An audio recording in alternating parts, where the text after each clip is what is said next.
오늘 함께 은혜 나눌 말씀 누가복음 2장 7절부터 14절까지 말씀 보시겠습니다. 우리 같이 봉독합니다. 마다들을 낳아 강보에 싸서 구유에 뉘었으니 이는 사관에 있을 곳이 없음이로라. 그 지경에 목자들이 밖에서 밤에 자기 양떼를 지키더니 주의 사자가 곁에 서고 주의 영광이 저희를 두루 비침에 크게 무서워하는지라.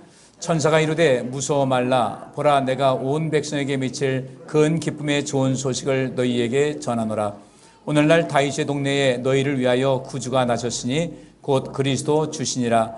너희가 가서 강보에 쌓여 구유에 누인 아기를 보리니 이것이 너희에게 표적이니라 하더니 호련히 허다한 천군이 그 천사와 함께 있어 하나님을 찬송하여 가로되 지극히 높은 곳에서는 하나님께 영광이요 땅에서는 기뻐하심을 입은 사람들 중에 평화로다 하니라. 아멘.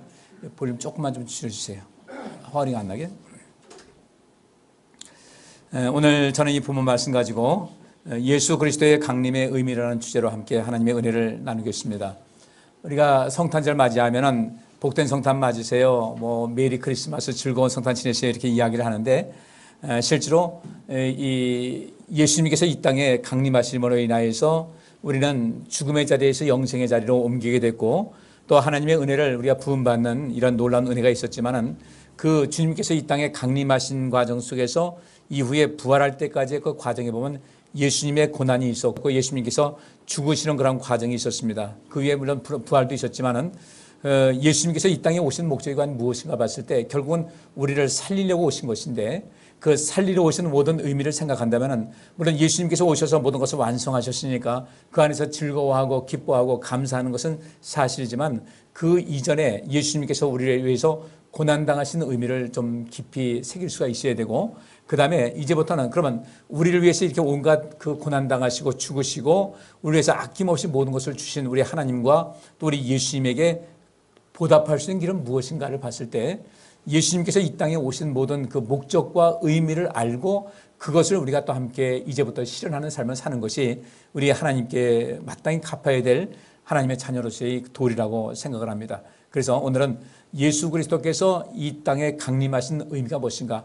강림, 위에로부터 내려와서 이 땅에 임하셨다는 것인데 예수 그리스도의 그 강림의 의미가 무엇인지 알고 우리 역시 그 예수님께서 오신 그 의미와 목적을 이 세상 살아가면서 함께 실천하며 살아야 되겠다. 그러면 우리 하나님께서 예수님을 높이신 것 같이 우리도 높이실 것이고 예수님의 이름을 또 하나님께서 모든 이름 위에 뛰어난 이름을 주신 것 같이 우리의 이름도 높여주셔서 영광된 삶을 이 땅에 살다가 주님의 나라에서도 또 영원한 상급을 이어받게 될 줄 믿습니다.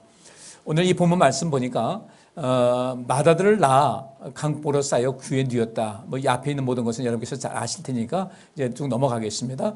그런데 그 지경에 목자들이 밖에서 밤에 자기 양떼를 지켰어요. 그러니까 이 목자들이 뭐 평범한 사람들입니다. 그저 늘상 먼지를 뒤집어 쓰고 있고 또 그 가축들하고 함께 있다 보니까 손에 손톱 사이에 때는 꼈을 것이고 손에는 굳은 못이 박혔을 것이고 그런 투박한 모습인 그들에게 천사가 나타났어요. 그래서 9절 보니까 주의 사자가 곁에 서고 주의 영광이 저희를 두루비침에 저들이 크게 무서워했습니다. 뭐 그런 장면에서 얼마나 무서웠겠어요. 이때 천사가 말하기를 무서워 말라. 보라, 내가 온 백성에게 미칠 큰 기쁨의 좋은 소식을 너희에게 전하겠다라고 말씀하셨습니다. 그래서 예수님께서 이 땅에 오신 것을 우리가 큰 기쁨의 좋은 소식이기 때문에 이 성탄절 맞이해서 우리가 메리 크리스마스 인사를 하고 또 즐거운 성탄이라는 이런 얘기를 하는데 우리가 예수님께서 이 세상에 오신 목적이 온 백성에게 미칠 큰 기쁨의 좋은 소식으로 우리에게 다가오셨는데 그러면 우리가 그 큰 기쁨의 좋은 소식인 예수님의 그 탄생을 통해서 은혜를 받고 또 그 속에서 구원받아서 영생을 얻게 됐다. 그러면 이제부터 우리가 할 일은 무엇인가? 우리가 이제 세상을 향해서 큰 기쁨의 좋은 소식으로 자리하고 그렇게 인생을 살아가야 되겠다는 겁니다. 그렇게 할 때 하나님께서 우리에게 베푸시는 은혜가 넘칠 것이고 그 속에서 우리가 그리스도인으로서의 모든 사명과 그 책무를 잘 감당하는 것에 대해서 이 모든 것을 너희에게 더하신다는 그 약속을 우리가 성취받을 수가 있다는 이야기죠. 그러면서 이런 모든 증거를 보여주겠다. 이제 그리스도께서 이 땅에 오셨다는 거, 온 백성에게 미칠 큰 기쁨의 좋은 소식이 이 땅에 임했다는 것을 너희에게 보여주겠다. 너희가 가서 강보에 쌓여 구유에 누인 아기를 볼 것이니 이것이 너희에게 보여줄 증거라고 이야기를 합니다.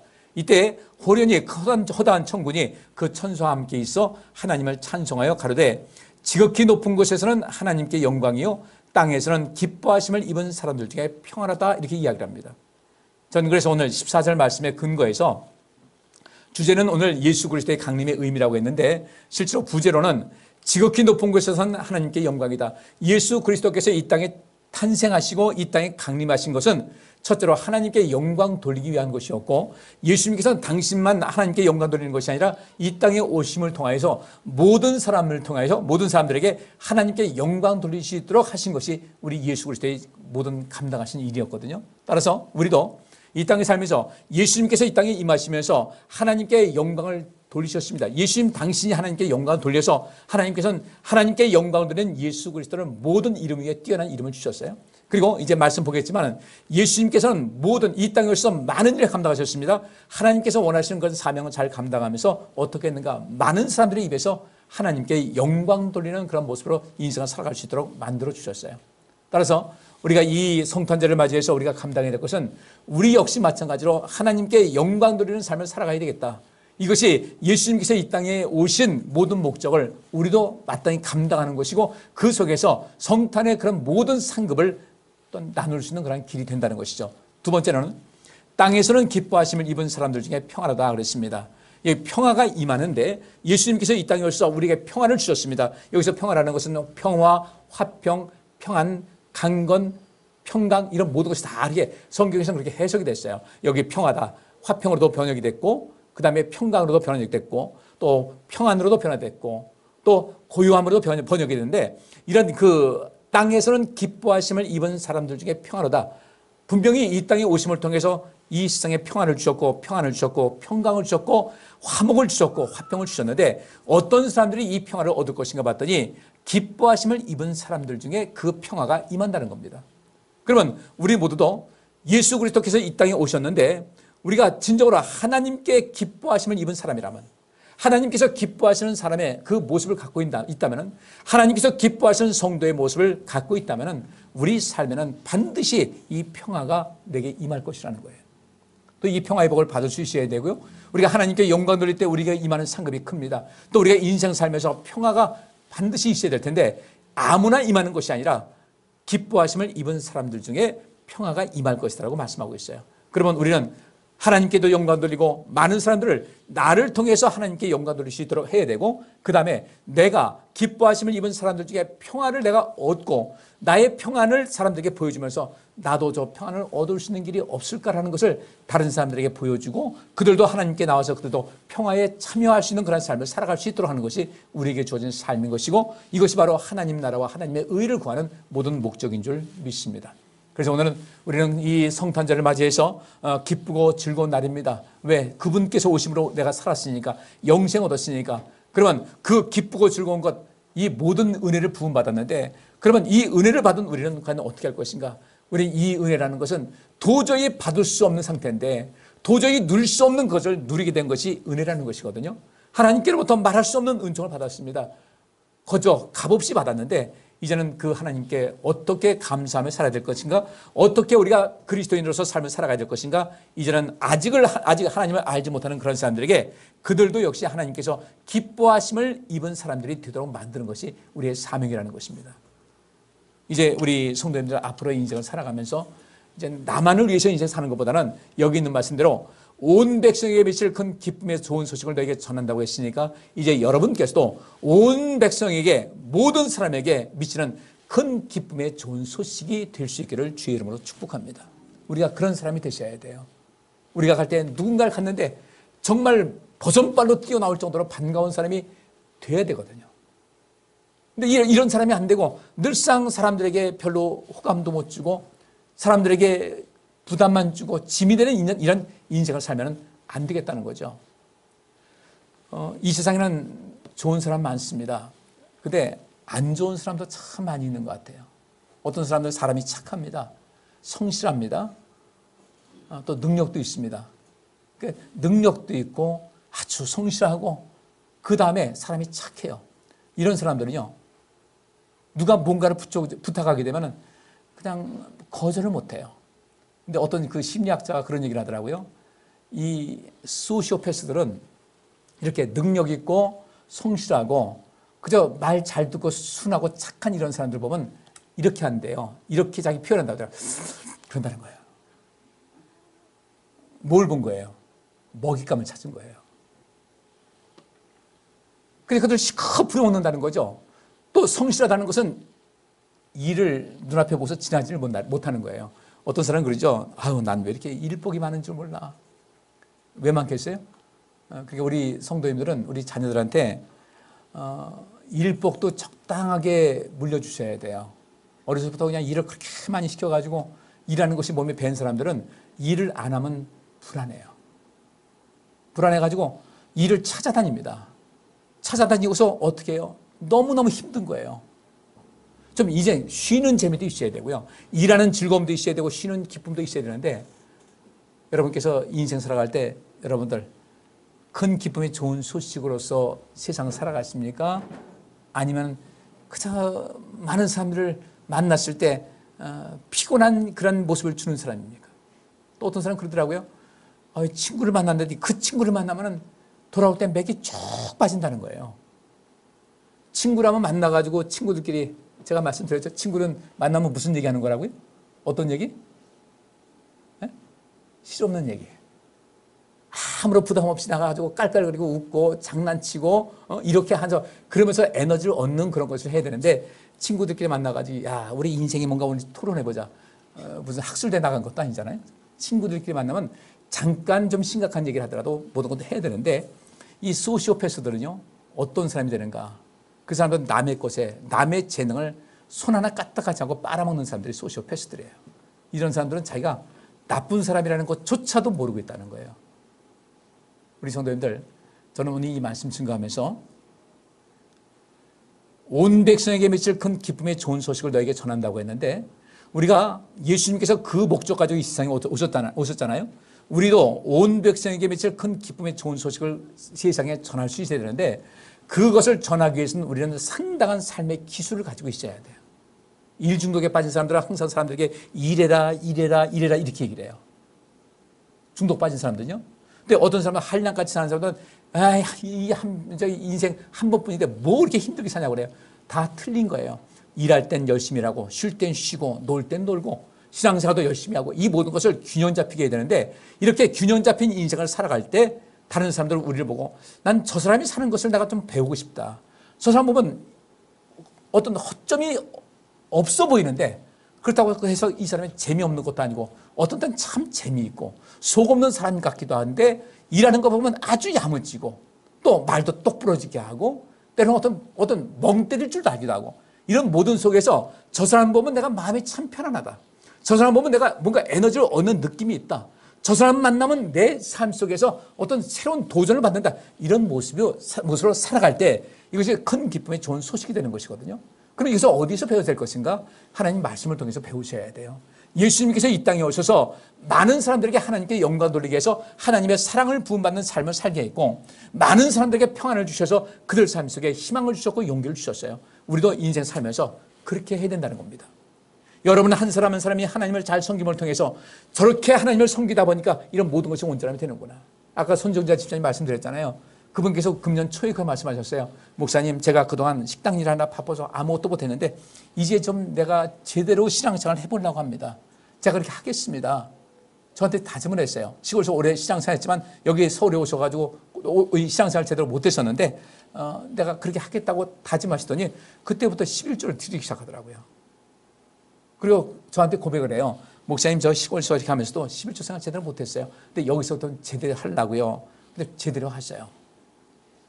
제대로 좀 많이 들으셔요.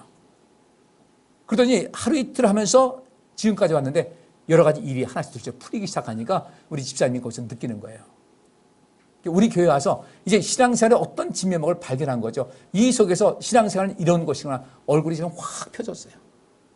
목사님 저 얼마나 감사한지 모르겠어요. 돌아보면서 과거에 자기를 돌아보고 오늘 아침에 한 얘기예요. 과거에 돌아보니까 그때 내가 더 열심히 했을 텐데 지금 잘하시잖아요. 웃으면서 가셨어요. 우리 인생을 살면서 모든 사람에게 좋은 영향력을 주면서 그 속에서 나도 복을 받으면서 인생 살아가야 될 텐데 오늘 성경 몇 군데 말씀을 살펴보도록 하겠습니다. 빌립보서 2장 5절부터 보면요, 여러분은 그리스도 예수님과 같은 마음을 가지십시오. 그분은 원래 하나님의 모습을 지니고 계셨지만 하나님과 동등하게 되려고 생각하지 않으시고 오히려 자기의 모든 특권을 버리시고 종의 모습으로 사람들과 같이 되어 사람의 모양으로 나타나셨으며 자기를 낮추시고 십자가에 달려 죽기까지 순종하셨습니다. 예수님께서 이 땅에 오신 목적이 십자가에 달려 죽으려고 이 땅에 오신 거예요. 그래서 우리를 살리려고 십자가에 달려 죽기까지 하나님 말씀에 순종했다는 것이죠. 이 순종이 무엇입니까? 예수님께서는 이렇게 한 거예요. 하나님은 절대 오르신 분입니다. 저는 이 우주 만물을 가만히 보면서요, 이 우주가 얼마만큼 넓을까? 그래서 한번 제가 이제 여러 책도 보고 이제 하는데, 우리 지구가 그 속해 있는 그 은하계가 있지 않습니까? 많은 은하가 있어요. 많은 은하가 있는데, 그런 우리 지구가 속해 있는 그 은하계, 우리가 보통 은하수라고 그러는데, 이 은하계의 그 지름이, 그 큰 것인데 지름이 얼마인가 봤더니 10만 광년이래요. 10만 광년. 빛이 1초에 지구 7바퀴 반을 도는데, 그 7바퀴 반, 1초에 7바퀴 반을 도는 그 빛의 속도로 10만 년을 가야 이쪽, 우리 지금 있는 은하수 이쪽 끝에서 저쪽 끝까지 갈 수 있다는 겁니다. 근데 이런 은하수가 이 우주에 수천억 개가 있대요. 그리고 지금 우리가 살고 이 지구가 속해 있는 이 은하계에 여기에 별이 몇 개 있나 했더니 4천억 개가 있답니다. 그리고 어떤 은하계는요, 별이 1조 개가 있는 은하계도 있다는 거예요. 그런 것이 수천억 개가 있대요. 우주가 얼마만큼 넓은 거예요? 그냥 그 생각만 하면요, 가슴이 답답해. 이거 여기서 예를 들어서 미국 간다고 할 때 한 12시간을 비행기로 날아가가지고 몸을 뒤틀어가면서 가도 겨우 거기까지 못 가는데, 세상의 은하계, 지금 우리가 이 지구가 속해 있는 은하계가 이쪽 끝에서 저쪽 끝까지, 지름 큰 원이 있다면 이쪽 끝에서 저쪽 끝까지 가는데 빛의 속도로 10만 년을 가야만 도달할 수 있다면요, 우리가 사는 것은 그냥 한 점에 불과한 거예요. 그런데 이 우주를 하나님께서 그렇게 아름답게 만드시고 질서 있게 만들어서 이 모든 것을 온전케 하신 그분께서 이제는 이 조그만 이 별인 지구에 살고 있는 우리 사람들을 살리시겠다고 예수님을 보내신 것이고, 예수님께서는 그 전능하신 하나님의 말씀은 다 옳습니다. 하나님의 말씀 들어서 잘못된 것은 하나도 없고 다 잘 되는 것입니다.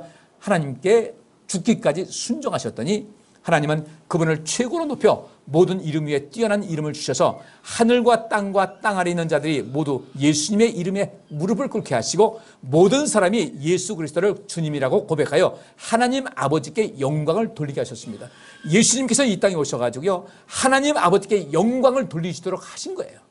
우리 역시 마찬가지로 예수님께서 이 땅에 오신 이 성탄절을 맞이해서 우리가 할 것은 무엇인가? 나로 말미암아 하나님 아버지께, 많은 사람들이 하나님 아버지께 영광을 돌릴 수 있도록 사는 것이 우리가 이 성탄절을 맞아서 하나님께 감사로 보답하는 그런 길이라는 겁니다. 누가복음 7장 12절 보니까요, 예수님이 성문 가까이 가셨을 때 사람들이 상여를 메고 나오고 있었다. 죽은 사람은 어떤 과부의 외아들이었다. 그리고 그 성에서 나온 많은 사람들이 그 여자와 함께 상여를 따라오고 있었다. 주님은 그 여자를 보시고 불쌍히 여겨 울지 말으라고 위로하셨다. 그리고 가까이 가서 관에 손을 대시자 메고 가던 사람들이 멈춰섰다. 그때 예수님이 청년아, 내가 너에게 말한다, 일어나라 하고 말씀하셨다. 그러자 죽은 사람이 일어나 앉아 말하기 시작하였다. 그래서 예수님은 그를 어머니에게 돌려주셨다. 사람들은 모두 두려움에 사로잡혀 하나님을 찬양하며 우리 가운데 위대한 예언자가 나타나셨다 하기도 하고 하나님께서 자기 백성을 돌봐주셨다고 말하기도 하였다. 자, 이 말씀 보십시다. 나인성 과부의 이야기입니다. 아들 하나밖에 없는 과부였어요. 그 아들이 죽었어요. 이 어머니가 얼마나 기가 막히겠습니까? 너무 고통스럽고, 근데 함께 울면서 상의를 따라오고 계시는데 주님은 그 여자를 보시고 불쌍히 여기시면서 울지 말라고 말씀하셨어요. 그리고 관에 손을 대시자 사람들이 멈췄는데 청년아, 내가 너에게 말한다, 일어나라. 이 아이가, 청년이 일어나 앉았어요. 예수님은 그를 어머니에게 돌려주었습니다. 이때 사람들은 모두 두려움에 사로잡혀 하나님을 찬양했다고 그랬는데, 여기서 저는 빠진 글이 분명히 있다, 생략된 글이 있다고 보는 거예요. 무엇일까? 자, 예수님께서 이 죽은 아이를 살리셨어요. 그러면 사람들은 눈에 보이지 않는 하나님을 먼저 찬양하겠어요? 예수님께 집중하겠어요? 그렇죠? 예수님 집중하는 거죠. 야, 이분이 누구지? 죽은 아이를 살렸어. 거기 이 장례식에 같이 가는 사람들 이 아이가 죽은 걸 알고 그 모든 장례 절차를 지내는 거 다 봤는데 이 아이가 살아서 일어나 앉고 대화를 시작해서 어머니에게 돌려준 거예요. 여기서 눈에 보이지 않는 하나님께 집중할 리는 없죠. 예수님께 집중을 하는데 이때 이 사람들은 모두 두려움에 사로잡혀 하나님을 찬양했다고 그랬어요. 그러면 예수님께서 하신 일이 뭐겠습니까? 이것은 하나님께서 하신 일이다 하면서 그 영광을 당신이 받으려고 하지 않으시고 하나님께서 하신 일이라고 이 모든 사람이 이야기를 하니까 사람들이 하나님을 찬양하기 시작한 거예요. 여러분들, 우리가요, 우리 인생을 살아갈 때 우리 예수님께서 이 땅에 오셔서 많은 일을 하지 않으셨습니까? 부하지도 않으셨어요. 가난하셨어요. 예수님 만나는 사람들, 절망한 사람들에게 희망을 주셨고 항상 말씀도 따뜻하게 해주셨습니다. 용기를 주셨어요. 그러면서 항상 그들에게 우리 하나님은 이런 분이다. 나는 하나님께서 보내신 일만 할 뿐이다 하면서 하나님께서 이 모든 것을 주장하시는 것이라고 소개를 하면서 하나님께 영광을 돌리게 하셨어요. 우리 역시 마찬가지로 우리 자신을 통해서 많은 사람들에게 하나님을 찬양하고 하나님께 영광 돌릴 수 있도록 모든 것을 이루시기를 주의 이름으로 축복합니다. 내가 하나님께로부터 어떤 복을 받았습니다.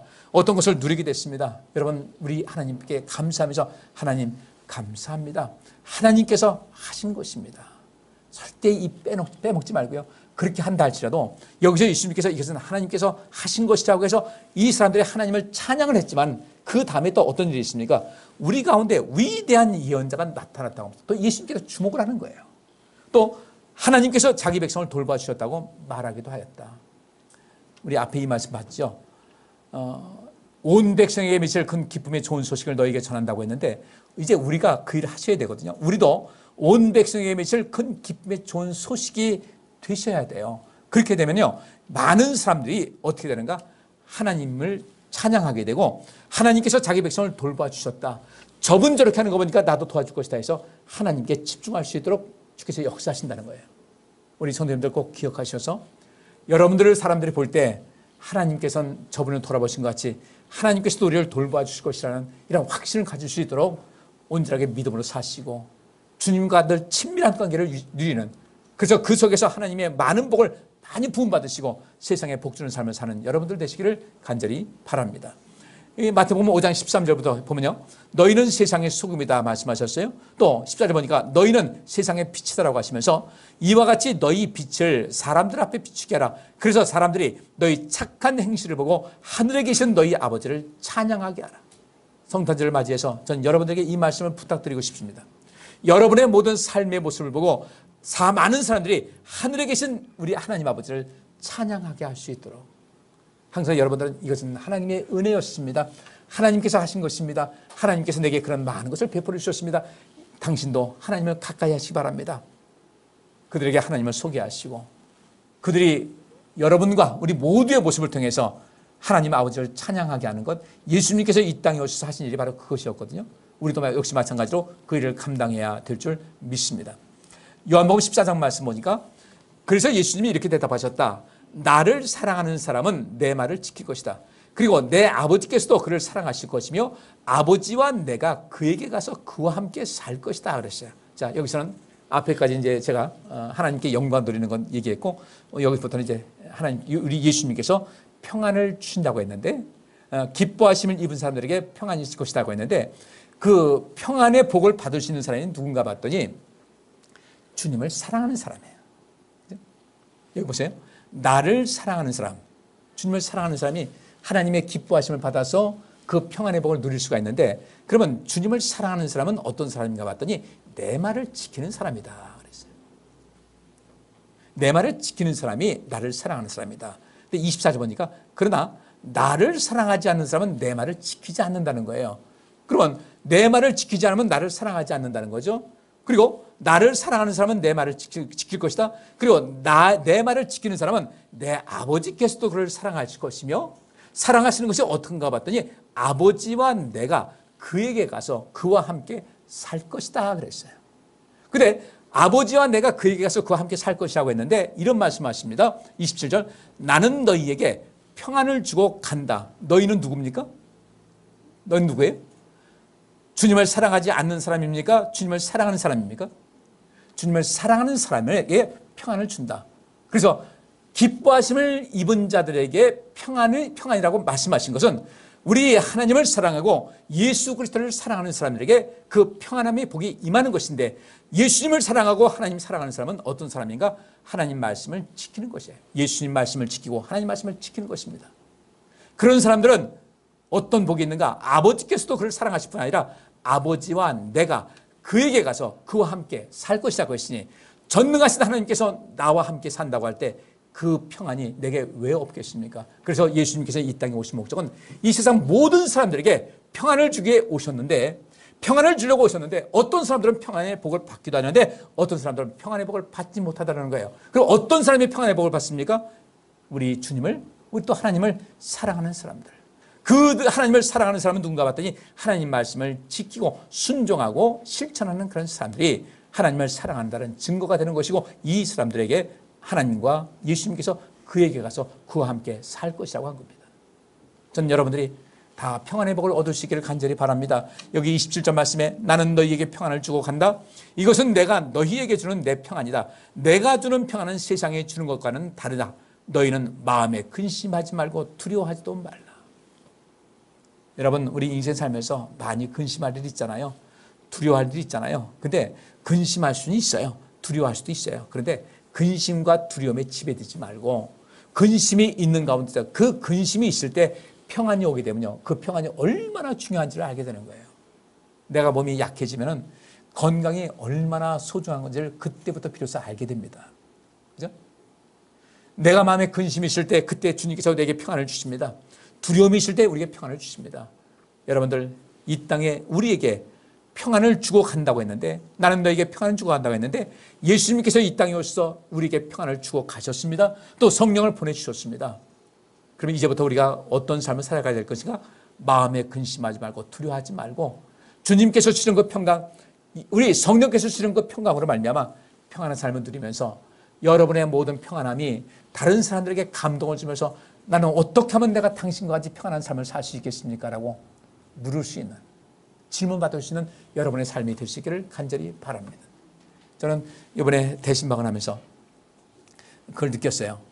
성도님들, 여러 가지 대화를 나누다 보니까 문제거리 분명히 있어요. 문제점도 있고 힘든 것도 있고 괴로운 것도 있는데, 근데 그 가운데서 결론은 무엇인가? 기승전결이 무엇인가 봤더니 그 결론 보니까 여전히 희망을 갖고 살고 계시고 그 가운데서 모든 것을 이기려고 애쓴다는 것, 주님 바라보는 그런 마음이 있다는 것을 제가 느꼈어요.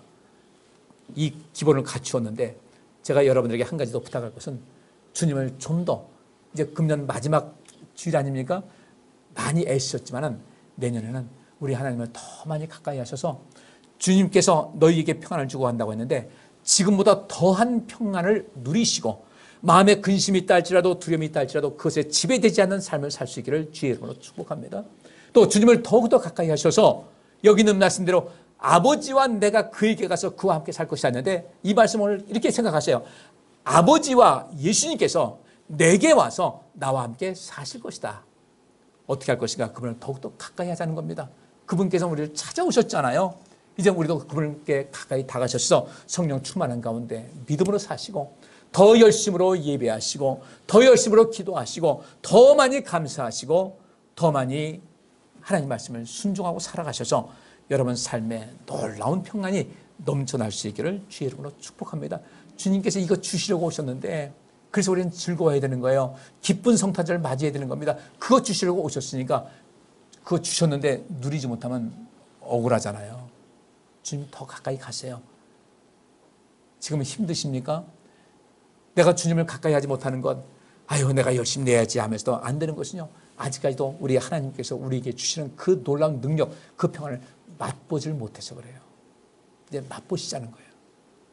여기 주님께서 나에게 오셔서 나와 함께 살 것이라고 했는데 난 이게 뭔 말인지 모르겠다 이거예요. 아니, 주님께서 내게 오신다고 했는데 말씀이 있지. 내가 주님께서 나와 함께 살 것이라고 했는데 이게 뭐지? 이게 뭐지? 주님께서 나와 함께 사신다고 그러는데 그것이 무엇인지를 이제 체험하자는 거죠. 주님께서 마음에 근심하지 말고 두려워하지 말라고 그랬는데 주님께서 주신 그 평안이 도대체 무언가를 체험해서 나도 이제는 근심거리 있어도 근심을 이길 수 있는 힘을 얻고 두려움이 있어도 두려움을 이길 수 있는 힘을 키워야 되겠다는 이 마음 가지고 하나님께 기뻐하심을 입은 사람들에게 평안이라고 하셨는데 주님께서 이 땅에 오실 때 가지고 오신 그 평안이 여러분 삶에 충만히 임할 수 있기를 주의 이름으로 축복합니다. 요한복음 20장 19절 보니까 그날 저녁 곧 안식일 다음 날 예수님께서 부활하신 그날이에요. 일요일 저녁에 제자들은 유대인 지도자들이 무서워 문들을 걸어 잠그고 모여 있었다. 그런데 갑자기 예수님이 나타나 그들 가운데 서서 다들 잘 있었느냐 하셨다. 예수님께서 너희들이 다 나를 버릴 것이라고 이제 잡히기 전에 그랬잖아요. 절대 우린 도망가지 않는다고 했는데 정말 다 도망갔어요. 얼마나 주님 뵐 때 염치였겠어요. 그런데 주님께서 십자가에 못 박혀 죽으시는 것을 봤어요. 근데 주님께서 부활하셨다는 것을 우리 앞절에 보면요, 마리아가 와서 예수님 내가 만났다고 이야기를 하거든요. 그 얘기 들었다. 부활하셨다는 얘기를 들었다. 천사가 얘기했다. 여전히 문 잠그고 있는데 예수님께서 갑자기 나타나셔가지고 다들 잘 있었느냐. 아마 보통 사람들은 그럴 거예요. 이거 봐라, 이 꼴하고 이거. 내가 말했잖아, 니들 날 배신할 거라고. 아니라고 했지. 이게 뭐냐 이게. 정신들 차려. 그런 것이 아니었어요. 주님께서 딱 오셔가지고요 하신 말씀이 다들 잘 있었느냐. 근데 다 잘 있는 거야? 여기 어떻게 또 무슨 문제 생긴 사람 없어? 다들 잘 있었어? 어려움 없었어? 주님께서 어떤 마음으로요? 안타깝고 사랑하는 마음으로, 걱정하는 마음으로 이 말씀을 하셨는데, 이 말씀하시고 그들에게 양손과 옆구리를 딱 보이시니까 창에 찔린 자국이 있죠. 손에 못자국 있죠. 주님 보고 기뻐서 어쩔 줄 모를 때 예수님께서는 제자들에게 너희가 평안하기를 바란다. 아버지께서 나를 보내신 것처럼 나도 너희를 보낸다고 하시면서 굉장히 부드럽고 따뜻한 말씀을 주셨어요. 우리 주님께서 그런 분이셔요. 이런 주님을 꼭 기억하셔요. 하나님께서 아주 무거운 목소리를 가지고 그렇게 한다 생각하지 마시고, 주님께서 여기 있는 말씀 다들 잘 있었느냐. 얼마나 좋아요. 예수님께서 베드로에게 내가 나를 사랑하느냐 물었을 때 예수님께서는 아가파오라는 단어를 쓰셨단 말이죠. 하나님께서 이 세상을 사랑하시는 것 같이 내가 너를 이렇게 사랑하고 있는 거 아느냐? 너 나 사랑해 했을 베드로가 이렇게 얘기를 했어요. 분명히 아가파오라는, 우리는 사랑이라는 말 썼지만 성경 원문 보니까 아가파오라는 말 썼는데 베드로는요 필리어라고 대답을 했어요. 전혀 단어가 달라요. 필리어라는 대답을 했어요. 무슨 얘기입니까? 내가 너를 사랑한 거 너 알지? 너 나 사랑하냐 했더니 베드로가 이렇게 했어요. 저 주님 사랑합니다. 그런데 주님께서 저를 사랑하신 것만큼은 저는 할 수 없을 것 같습니다 해서 주님께 필리어라는 말씀을 드렸어요. 사랑하지만 주님께서 저를 사랑하신 것 같은 사랑은 제가 감당할 길이 없습니다. 주님께서 그 무서워 떨고 있던 그들에게 너희가 평안하기를 바란다라고 주께서 말씀하셨어요. 성령 받으라는 것이죠. 성령 받아야 평안합니다. 새해에는 성령 충만하셔서 여러분 삶 속에 평안함이 넘치시고, 우리 주님께서 우리 여러분 안에 임재하셔서 우리와 함께 사신다고 했으니까 주님께서 여러분 안에 임재하시는 가운데 놀라운 평안과 또 능력으로 복으로 가득 찬 삶을 사셔서 많은 사람들에게 복 주는 인생을 살아갈 수 있기를 주의 이름으로 축복합니다. 여기 로마서 5장 6절 말씀 보면 이런 말씀이 있어요. 우리가 아직 무력한 상태에 있을 때 그리스도께서 우리 죄인들을 위해서 죽으셨어요. 이 땅에 오신 것은 우리를 위해서 죽으시기 위해서, 주님께서 우리를 위해서 죽으시고 우리를 살리시기 위해서 이 땅에 오셨다는 것입니다. 우리가 살았으니까 이제 산값 해야죠. 생명 얻은 값 해야죠. 마지막 장면 보고 마치겠습니다. 마태복음 5장 9절 말씀 보니까 화평케 하는 자는 복이 있나니 저희가 하나님의 아들이라 일컬음을 받을 것이며 그랬어요. 결론입니다. 여러분들, 예수님께서 기뻐하심을 입은 자, 하나님께 기뻐하심을 입은 자 사람들에게 평안이 있을 것이라고 했는데, 이제는 우리는 이 성탄절을 맞이해서 이 세상을 향해서 화평케 하는 사람이 되자. 예수님께서 이 땅에 평안을 주기 위해서 오신 것 같이 이제 우리도 어떻게 해요? 평안을 주는 삶을 살아가자는 겁니다. 그렇게 할 때 우리는 어떤 복을 받을 수 있는가? 하나님의 아들이다, 하나님의 딸이라고 일컬음을 받을 것이라는 겁니다. 그러면 예수님께서 하나님의 아들로서 이 땅에 오신 것 같이 예수님께서 우리에게 영생을 주셨고 하나님 아버지께 영광을 돌리게 하셨고 평안을 주셨는데, 이제 우리가 또 할 것은 무엇입니까? 우리도 역시 하나님께 영광을 돌리고 많은 사람들에게 하나님께 영광을 돌릴 수 있도록 해주고, 그 다음에 많은 사람에게 평안을 주고 화평케 하는 이런 모든 삶, 분열이 있는 곳에 화합이 이룰 수 있게 하고 절망이 있는 곳에 희망을 심어줄 수 있는 그런 화평케 하는 삶을 살아가는 것이 성탄절을 받은 성도님들이 마땅히 감당해야 될 그런 부분인 것을 믿습니다. 꼭 그렇게 사셔서 여러분의 삶에 놀라운 역사, 놀라운 복으로 가득할 수 있기를 주의 이름으로 축복합니다. 기도합니다. 하나님 감사합니다. 저희들 삶 속에 주의 놀라운 은혜 허락하여 주옵시고 믿음으로 살아서 믿음으로 승리하게 하여 주옵소서. 우리 모두가 예수 그리스도의 온전한 삶을 살고 또 그 안에서 큰 평강을 누리게 하여 주옵시고 주님께서 이 땅에 오신 모든 목적을 우리가 이어받아서 그렇게 하나님께 영광 돌리며 온 세상에 평안을 끼치는, 그리고 나도 평안을 누리고 또 우리 하나님께 영광 돌리는 이 삶이 끊임없이 이어지게 하여 주옵소서. 예수 그리스도 이름으로 기도하옵나이다. 아멘. 여호와께서 여기 모인 모든 성도들과 그의 가정과 그와 관련된 모든 일에 복을 주시고 지켜주시며 따뜻하게 대해주시고 은혜를 베푸시며 사랑스러운 눈으로 바라보시어 모두에게 평안을 주시기를 원하노라. 아멘.